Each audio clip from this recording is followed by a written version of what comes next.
Hello everyone, this is chapter 10, Law and Social Justice.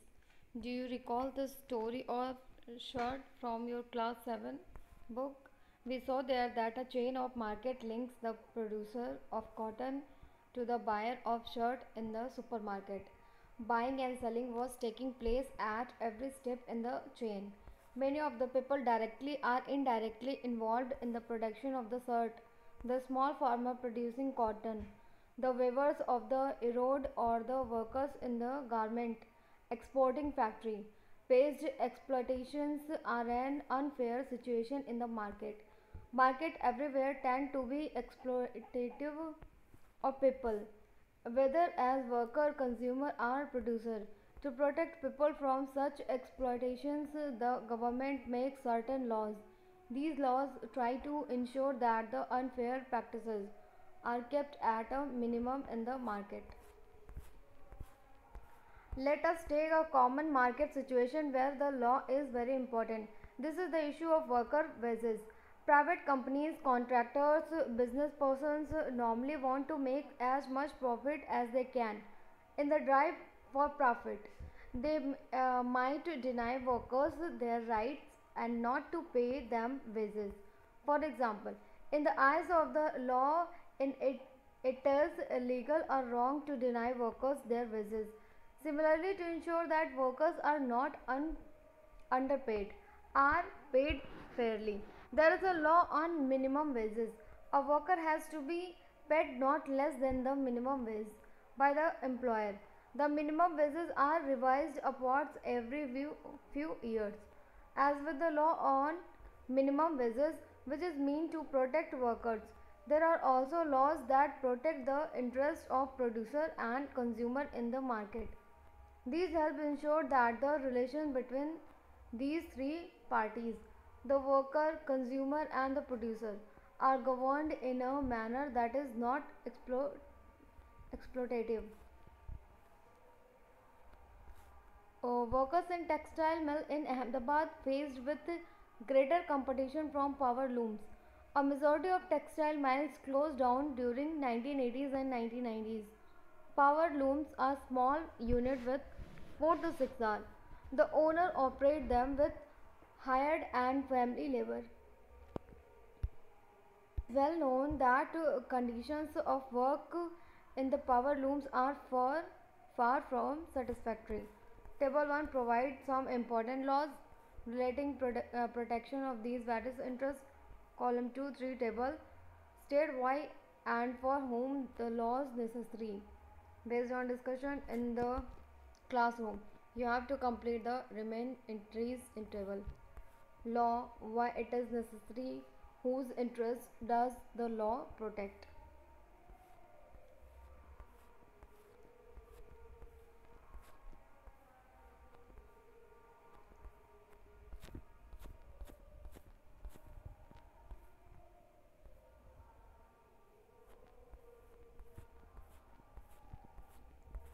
But merely making laws is not enough.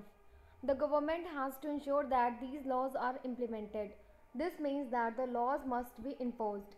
Enforcement becomes even more important when the law seeks to protect the weak from the strong.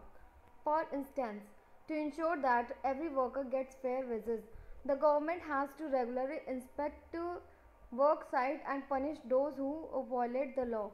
When workers are poor or powerless, the fear of losing future earnings or facing reprisals often forces them to accept low wages. Employers know this well and use their power to pay workers less than the fair wages. In such cases, it is crucial that laws are enforced.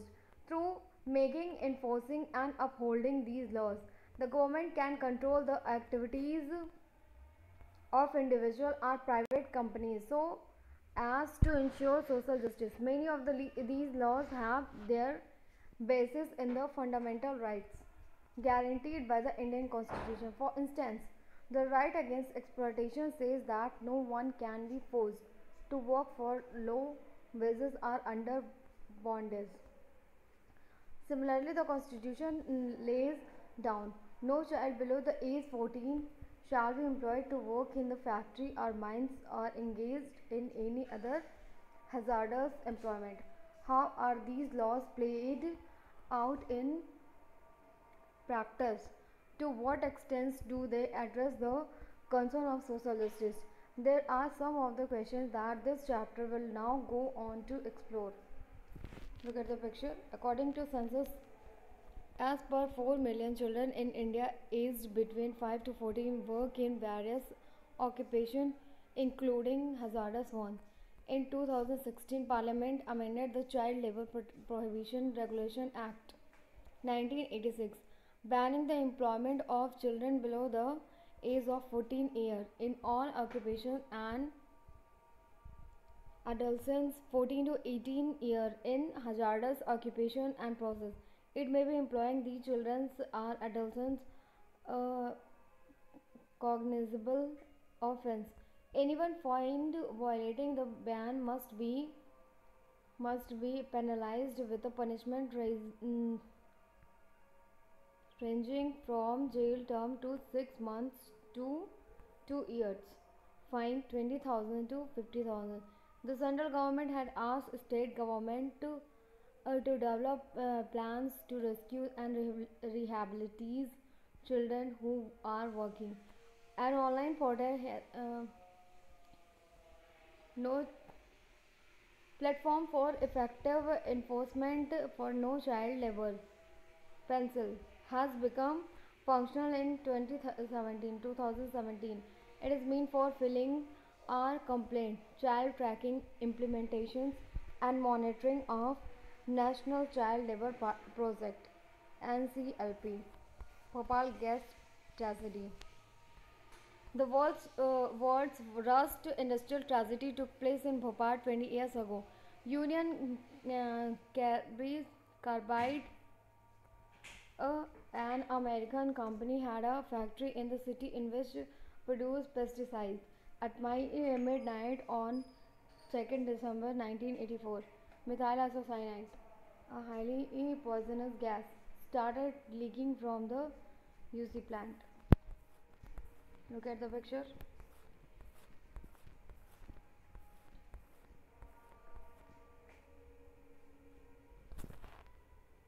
Mass cremations. A child severely affected by the gas. Members of UC Employees Union protesting. Gas victim with the gas relief minister. Bags of chemicals lie stream around the UC plant. The struggle for justice goes on. What is a worker's worth? If we are to understand the events leading to Bhopal disaster, we have to ask, why did Union Carbide set up its plant in India? One reason why foreign companies came to India is for cheap labor. Wages that the companies pay to workers raised in the USA are far higher than what they have to pay to workers in poorer countries like India. For lower pay, companies can get longer hours of work. Additional companies can get longer hours of work. Additional expenses such as for housing facilities for workers are also fewer. Thus, companies can save costs and earn higher profits. Cost cutting can also be done by the other more dangerous means. Lower working conditions, including lower safety measures, are used as way of cutting costs. In the UC plant, every safety advice was uh, malfunctioning or was in short supply. Between 1980 and 1984, the work crew for the MIC plant was cut in half from 12 to 6 workers. The period of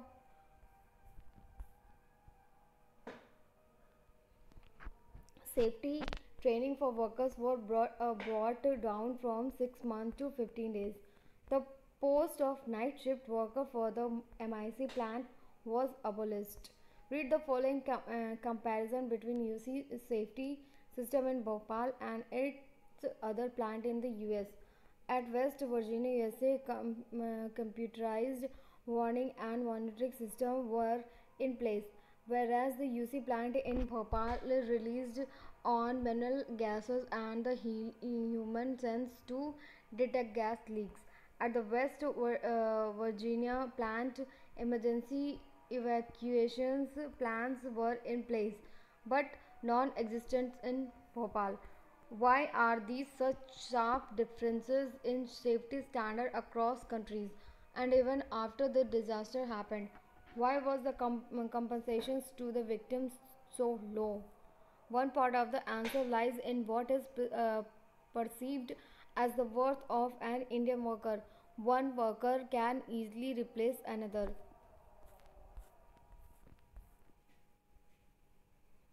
Since there is so much unemployment, there are many workers who are willing to work in unsafe conditions in return from a wage. Making use of workers vulnerability employers ignore safety in workplace. Thus, even so many years after the Bhopal gas tragedy, there are regular reports of accidents in construction sites, mines, or factories due to the callous attitude of the employers. Enforcement of safety laws. As the lawmaker and enforcer, the government is supposed to ensure that safety laws are implemented. It is also the duty of the government to ensure that the right to life guaranteed under Article 21 of the Constitution is not violated.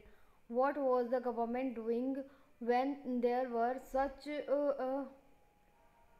blatant violations of safety standard in the UC plant? First, the safety laws were lax in India. Second, even these weak safety laws were not enforced. Government officials refused to recognize the plant as hazardous and allowed it to come up in populated locality. When some municipal officials in Bhopal objected that the installation of an MIC production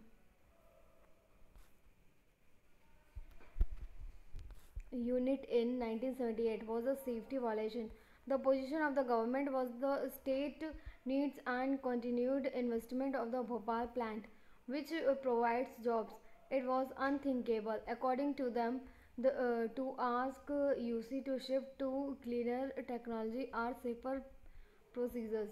Government inspectors continue to approve the procedures in the plant, even when repeated incidents of the leaks from the plant made it obvious to everybody that things were seriously wrong. This is, as you know, is contrary to what the role of lawmaking and enforcement agency should be. Instead of protecting the interest of the people, their safety was being disregarded both by the government and by the private companies. This is obviously not all at all the desirable, with more industries being set up both by the local and foreign business in India. There is a great need for stronger laws protecting workers' right and better enforcement of these laws.